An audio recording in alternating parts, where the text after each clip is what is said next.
ang hinahanap at dinarasal na makapiling ko.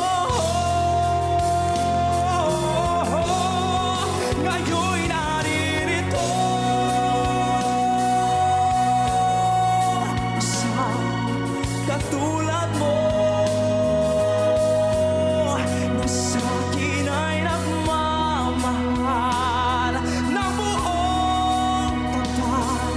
Nangakong akin lamang, pag-ibig na wagas ang siyang naramdaman. Diyan ay